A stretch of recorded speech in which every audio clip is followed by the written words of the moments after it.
Richard Sherman fires back at Antonio Cromartie. I am Jim Basquel. Cromartie now back with the New York Jets, citing the fact that Sherman has a better supporting cast, specifically the safeties in his secondary, went with his guy, Darrelle Revis, as the better lockdown corner in the NFL. Now, Sherman, of course, responded. Let's bring in Terry Blunt, who covers the Seahawks for ESPN. And Terry, Sherman had a creative response here. He said, it's unfortunate. You would think after me helping him get the Pro Bowl bid, Cromartie got into the Pro Bowl because Sherman played in the Super Bowl. You, of course, didn't expect this to go without Sherman responding, right?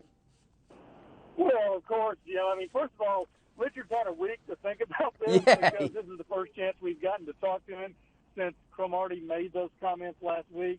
But, Jim, honestly, I think this point for Richard Sherman, he just kind of shakes his head and rolls his eyes and says, man, how many times do you have to go through this? Sure. Last year it's Patrick Peterson saying this, and Darrelle Revis before that, and Michael Crabtree before that. He's kind of gotten used to it now that someone's going to criticize him every year about this time. But he does, make it funny. If you're going to get into a debate with Richard Sherman, Jim, you better come with your guns loaded because he's going to be ready to respond when you come back at him. And he had plenty to say today. As you said, he made fun of the fact that Cromartie got in the Pro Bowl because he couldn't go. And then he had other more constructive criticisms about what Cromartie said.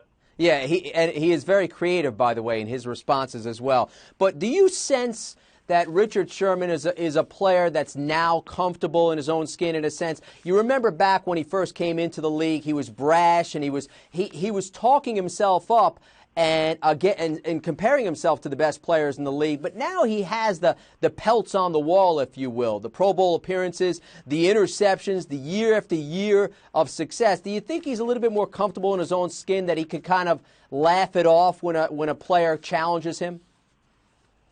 Jim, you have hit it right on the head. He just doesn't care anymore. I mean, he realizes how good he is. He's confident in his own ability. He's got the big $56 million contract. Yeah. And he has grown up a little bit, Jim, in the fact that he just doesn't make as many of these braggadocious type statements. Richard's always going to be an outspoken guy. That's who he is. But at this point in his career, he doesn't feel like he has to do that back-and-forth banter with people anymore. But he'll do it if they challenge him, and he did it very calmly today, basically saying, well, we don't do that. We don't play on other sides, and the best cornerbacks have never done that. And he said, why would we change what we're doing when we're the best defense in the league? So, he's very comfortable in his skin now. There's no doubt about it. Terry Blunt covers the Seahawks for ESPN. Terry, thanks for some insight. Thank you. Again, Richard Sherman responds to Antonio Cromartie. You can read more about this story and keep up with the Seahawks this offseason by keeping it locked on the NFL page right here on ESPN.com. I'm Jim Basquel.